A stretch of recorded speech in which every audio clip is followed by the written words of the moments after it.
Hizi propaganda zimeanza baada ya wao kutolewa. Umeelewa? Baada ya wao kutolewa, sasa hivi wamepata sababu ya kuwataka. Unajua kala mbili siku zote ndio zilizomponza fisi. Uwezi binadamu hata siku moja ukadili na kala mbili. Sawa? Haiwezi kwa hitima iko mtaa wa Kigoma, alafu kuna harusi nyingine iko mtaa wa Lindi, wewe ukataka ukae katikati kwenye hitima ule, na wakati vyote vinaliwa katika muda mmoja. Na ndio maana anawaambia viongozi wa Simba na anawaambia wana Simba, tufokasi kwenye mashindano yetu. Umeelewa? Lakini hili swala tukiendelea kupigizana na kelele, kwa sababu wewe unaacha kuplan kuweka game plan yako, unaanza kudili na watu kama hao. Sasa huyu ana mbinu zake. Kwa nini asubirie hapa? Imebakia 1 week sawa kuelekea katika preparation ya Simba kuondoka, kwa sababu Simba inaondoka tarehe 28. Tarehe 28 from today's, how many days remain? Ina maana hapa unaona kabisa kwamba kuna kamchezo kanataka kufanyika kuwatoa Simba mchezoni.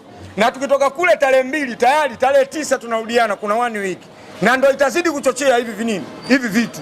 Kwa hiyo ili tuondokane na hili swala, sisi tunyamaze kimya, lakini kikubwa ili atulikali kimya. Na leo ndio mwanzo na mwisho wa kuiongelea swala dabi. Kilichotuuma Bwana Manara kuwatukana viongozi wa wa bodi ya ligi pamoja na kiongozi wa kiongozi wa mpira ambaye anaupambania mpira wa nchi hii. Lakini haya mambo cha ajabu, mbona hatukuyaona miaka mitatu wakati wao wanachukua ubingwa? Wamechukua misimu mitatu mfululizo hapo. Ulisikia wewe Simba ameigusa bodi ya ligi au ameigusa TFF?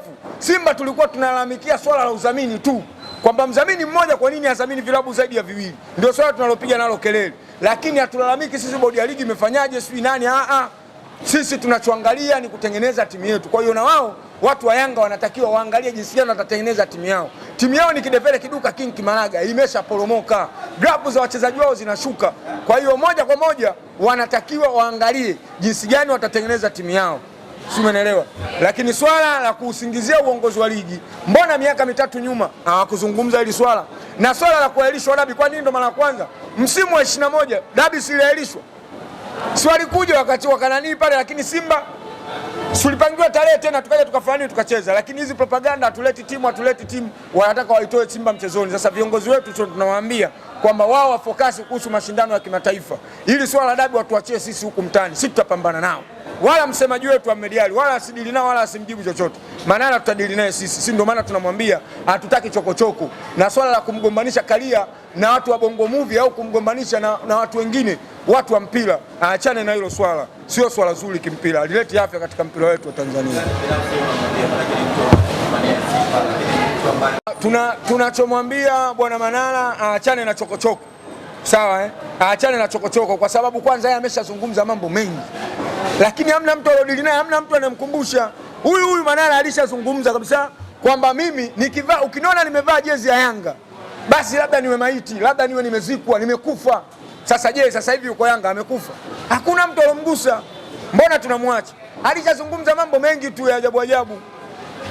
Juzi kati hapa kuna mwalimu wa shule gani sijui amejitokeza, wanadai hela za watoto. Aliwaahidi watoto kwenye mahafali kwamba atawapa milioni moja wakipanda division 1. Wamepata watoto 34, anatakiwa apeleke 34 milioni.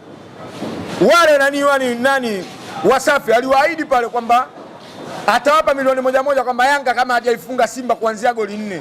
Alizipeleka hizo hela. Kwa hiyo anazungumza vitu vingi. Kwa hiyo ndio maana nawaambia Watanzania tuachane na maneno ya Manara, tuachane na propaganda zake, kwa sababu ni bingwa wa propaganda, ili tuujenge mpira wetu, kwa sababu mpira wetu hapa ulipofikia sasa hivi uko katika level ya juu. Leo timu ya taifa inacheza kwa ushindani. Tunakwenda Morocco, tunafungwa goli 2, na wakati zamani unaenda kule yani tunaenda na kapu kabisa, turudi na goli 6 au 5 au ngapi. Lakini leo timu inaenda ina compete, inashindana. Unacheza na timu ambayo imecheza nusu finali ya kombe la dunia msimu wa 22, lakini wanakufunga goli 2 tena kwa ushindani. Sasa wewe unataka nini? Timu imefuzu AFCON, tumemfunga Guinea ambaye miaka yote misimu 8 mfululizo yeye anafuzu kwenda AFCON, lakini leo Tanzania anamwambia Guinea wewe uende, tunaenda sisi. Sasa wewe unamtaka Kalia wa nini? Au unaitaka bodi ya ligi ya nini? Kwa sababu ili tuwe na timu ya taifa bora, maana yake ligi yetu iwe bora.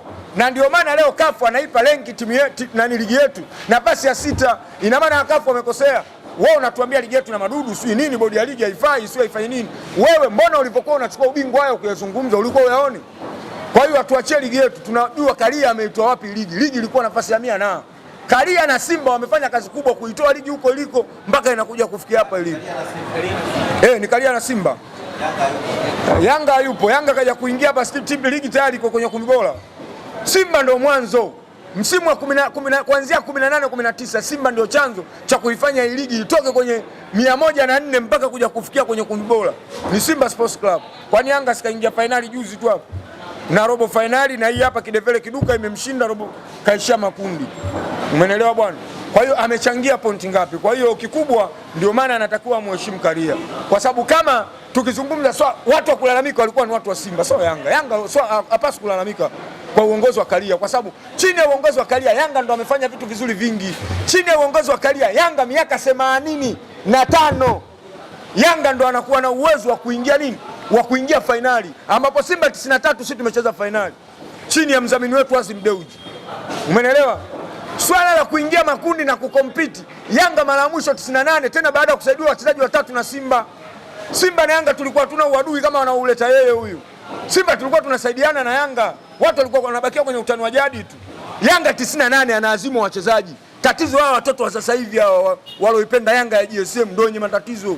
Lakini 98 Simba anatoa wachezaji watatu, anamtoa Alphonse Modest, anamtoa Shaban Ramadhani, anamtoa na Monja Lise. Wanakwenda kuisaidia Yanga.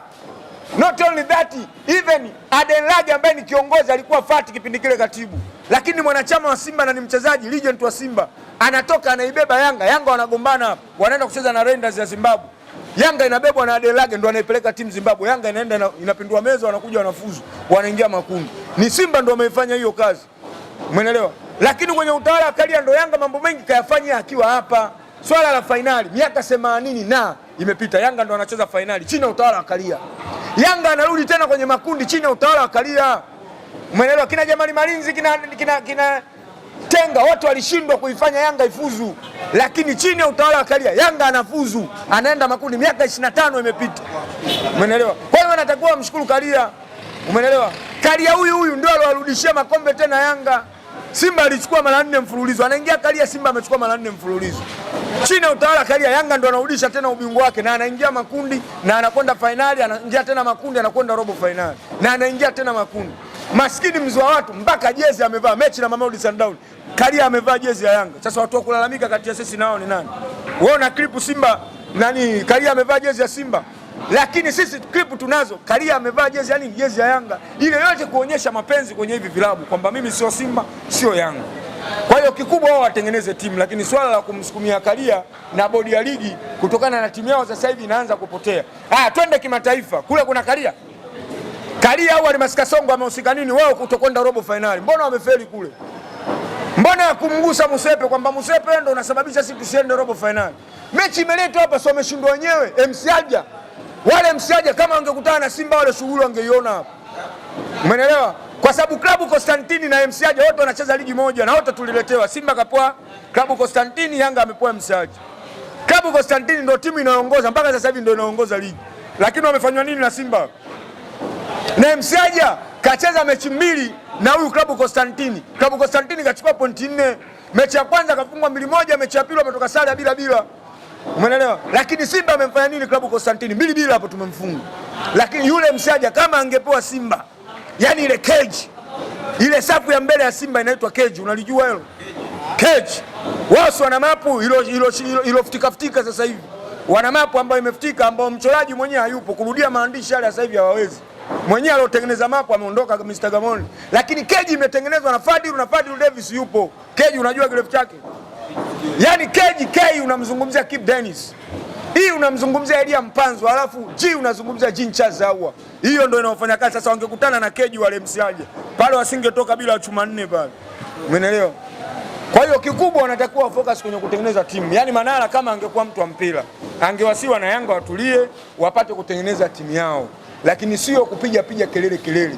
Sisi Simba tulipotea, tumechukua misimu 4, tukaja tukapotea misimu 3, tukatengeneza timu yetu, tukapelekwa mpaka mapolisi, tumegombana na viongozi wetu mpaka timu imetengenezwa, imekuwa nini?